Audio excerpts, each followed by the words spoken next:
Good evening. Welcome to Guitars and Music. I hope you'll consider subscribing. I hope you'll consider watching what I regard as now the most important part of this channel, which is Original Song Thursday. Every Thursday at 3, I upload an original song with some kind of video that hopefully highlights it. I've decided that's an important part of what I'm doing here. I've written a lot of original songs. I'm proud of them.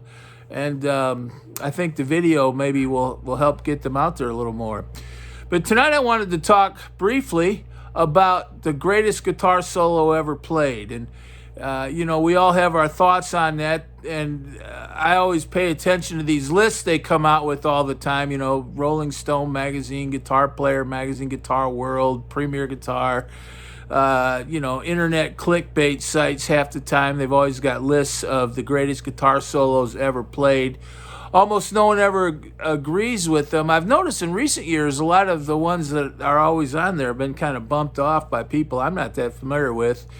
But there do seem to be some perennial appearances on those lists, and I think that says something. I think that says that people across the board recognize these are some pretty damn good guitar solos. So I'm going to tell you what I think the best guitar solo ever played is, and then I'm going to play it. So if you watch this video, I'm going to play the solo. And by the way, I've decided I think my videos tend to go on too long, so I'm going to try to keep it short and then play the solo. But the first thing, I think a good guitar solo has a balance of technique, emotional depth, because music is the way we express our hearts and our souls. It's not just technique. And then also a concept of the song. So to me, a good guitar solo is in the service of a song.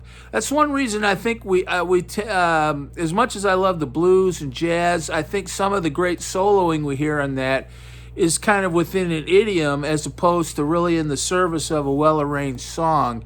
And a lot of the greatest guitar solos ever played have that balance, that kind of elusive balance between technique, arrangement, concept of the solo, and emotion. And that's hard. And so many of us, all of us, struggle with, some players are all technique, and you sometimes miss the song aspect or the emotional depth.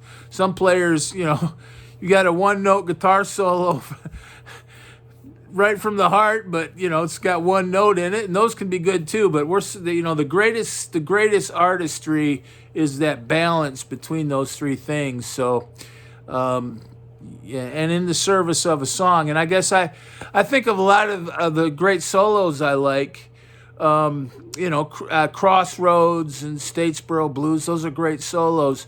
But I think some of the ones that really stand out to me are the ones that are in service as great songs. I think that's why Kid Charlemagne or Hotel California, some of those Pink Floyd, David Gilmour solos, those are in the service of really great songs. And I think that kind of putting the solo in a context of a song accentuates the greatness of the solo, and yet also kind of levels the solo out in terms of making it part of a musical expression and not just a solo in and of itself. So I think a great solo is in the service of a song.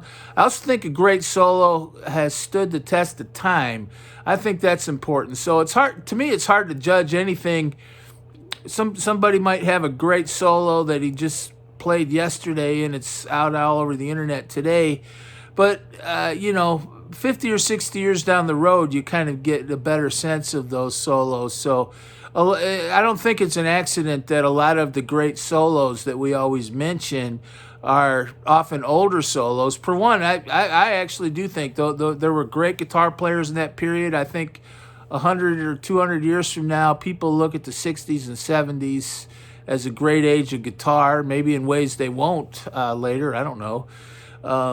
But there were great guitar players in that period, but also the solos we remember are the ones that really stick out, and they're often stuck inside great songs. How many great solos have we all heard, like in a bar or at a show or something? But the ones that really stick out are in a great finished product of a song, and they've stood the test of time. I always think of Layla. Eric Clapton didn't play Layla on Derek and the Dominoes Live. He didn't play that at the Rainbow concert. Today it's considered one of the great guitar songs ever written. He didn't really play that much till the mid or even late 70s.